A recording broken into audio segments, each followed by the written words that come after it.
Welcome to the fastest academy. So তোমাদের জন্য ছোট্ট একটা ভিডিও নিয়ে চলে এসেছি, যেটা তোমরা থাম্বনেলে দেখে নিয়েছো। তো কেপি কনস্টেবল বলো, ডাব্লিউপি কনস্টেবল বলো, এই নিয়ে বিশাল একটা চলছে অনেক দিন থেকে, যে কি হ্যাঁ 12,000 কনস্টেবল ভ্যাকেন্সি বেরোবে। তো অনেক দিন থেকে দেখছি, তো অনেক জায়গা থেকে অনেক রকম, এর আগে আমি কোনো রকম আপডেট ভিডিও নিয়ে আসেনি। তো আজকে নিয়ে আসলাম, কারণ অনেক জায়গা থেকে অনেক সোর্স থেকে জানা গেল যেটা মোটামুটি কখন ভ্যাকেন্সি বেরোবে, ঠিক আছে, কত ভ্যাকেন্সি বেরোতে পারে, সমস্ত নিয়ে আজকে আমি ছোট্ট একটা ভিডিও তোমাদের সামনে নিয়ে এসেছি। যে তথ্যটা আমাদের সর্বপ্রথম যেটা আলোচ্য বিষয় হবে, যে ডাব্লিউবিপি কনস্টেবল যেটা 12,000 ভ্যাকেন্সি আপডেট, আর একটা যাবে কেপি কনস্টেবলের জন্য অ্যাপ্রক্স 3,500 ভ্যাকেন্সি আসবে, প্রায় 3,500 ভ্যাকেন্সি আসতে চলেছে। সেখানে লেডি কনস্টেবল দুটো থাকবে, আর 12,000 যেটা কনস্টেবল আছে ডাব্লিউপি, সেটা তো 12,000 এর মধ্যে লেডি কনস্টেবল, মেল কনস্টেবল এবং লেডি কনস্টেবল দুটোর ক্ষেত্রেই যে কতগুলো ভ্যাকেন্সি আসবে আর কখন আসবে ভ্যাকেন্সিটা, এই নিয়ে তো অনেক কথা শোনা গেল। তাহলে কখন আসবে অ্যাকচুয়াল, তো সেটাই নিয়ে আজকে আমি ছোট একটু ওখানে যেটুকুটা আপডেট পেলাম সেটুকুটা নিয়ে তোমাদের সামনে ভিডিও করতে এসেছি। অনেক জায়গায় অনেক রকম ভিডিও চলছে, যাই হোক।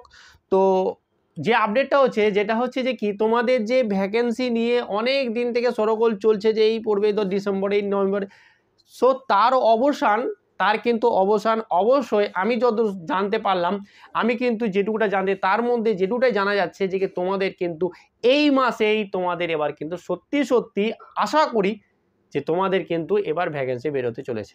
কখন? এই মাসেই ভ্যাকেন্সিটা বেরোতে চলে যাচ্ছে, ঠিক আছে।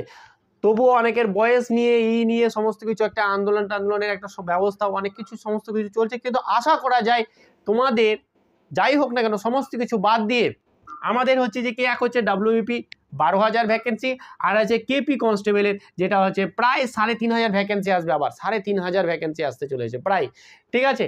তো সেই যে ভ্যাকেন্সি আসছে সেটা কিন্তু এই মাসেই, এই জানুয়ারি মাস যেটা চলছে, সেই জানুয়ারি মাসেই তোমাদের কিন্তু আসতে চলেছে।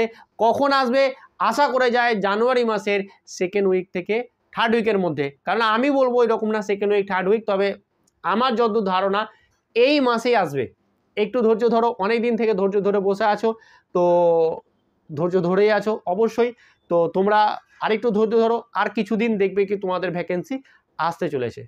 তো এই ভিডিওর মাঝে আমি একটুখানি আমি অ্যানাউন্স একটু বলে দিই কথা একটা, যে আমি কিন্তু কেপি কনস্টেবল বলো, ডাব্লিউবি কনস্টেবল বলো, সমস্ত কিছুর জন্য ম্যাথামেটিক্সটা একটা বিশাল বড় একটা সাবজেক্ট। সেই ম্যাথ বলো, রিজনিং বলো, আমি কিন্তু একটা অফলাইনে ব্যাচ শুরু করেছি। তো তোমরা যদি পড়তে ইচ্ছুক হও, তাহলে অবশ্যই আমার সাথে কন্ট্যাক্ট করো। দেখবে কন্ট্যাক্ট আমি এর ডেসক্রিপশন লিঙ্কে দিয়ে দেবো, সেখান থেকে তোমরা কন্ট্যাক্ট করতে পারো, ঠিক আছে। তো অবশ্যই কন্ট্যাক্ট করতে পারো। আমার ব্যাচটা গতকাল যেটা 2 তারিখ জানুয়ারি আছে, সেটা নতুন ব্যাচ শুরু হয়েছে। তো ইচ্ছুক হলে অবশ্যই তুমি আমার সাথে কন্ট্যাক্ট করবে। আর ভ্যাকেন্সি যেটা আপডেট, সেটা আশা করা যায় আমি যে ভ্যাকেন্সি আপডেটটা দিলাম তাই যেন সত্যই হয়, ঠিক আছে। মানে অ্যাকচুয়ালি এটা তো কোনো অফিসিয়াল আপডেট না, আমি যেটা বলছি এটা বিভিন্ন জায়গা থেকে জানার পর আমি এটা বললাম। তো ওটাই বলছি যে আশা করি তাই যেন সব কিছু ঠিকঠাকই হয়। আশা করি সেই আমার যতদূর ধারণা এই মাসেই দেবে, ঠিক আছে। তো তোমরা সেইভাবে প্রিপারেশন নাও আর শুরু করে দাও প্রিপারেশন, কারণ সময় বেশি পাওয়া যাবে না, ঠিক আছে, পরীক্ষার জন্য। তো এইটুকুটাই ছিল। যদি ভালো লাগে ভিডিওটি, তাহলে অবশ্যই একটা লাইক এবং একটা কমেন্ট এবং বন্ধুদের সঙ্গে অনেক শেয়ার করবে। যদি নতুন হয়ে থাকো অবশ্যই চ্যানেলটা সাবস্ক্রাইব করো এই ধরনের বিভিন্ন আপডেট পাওয়ার জন্য। আর আমাদের চ্যানেলে ভালো ম্যাথের ক্লাস, রিজনিং ক্লাস, জিকে সমস্ত ক্লাস করানো হয়, তোমরা ভিজিট করতে পারো, দেখতে পারো, তারপরে না হয় চ্যানেলটা সাবস্ক্রাইব করতে পারো। তো চলো আজকে এখানে, ভালো থেকো, সুস্থ থেকো।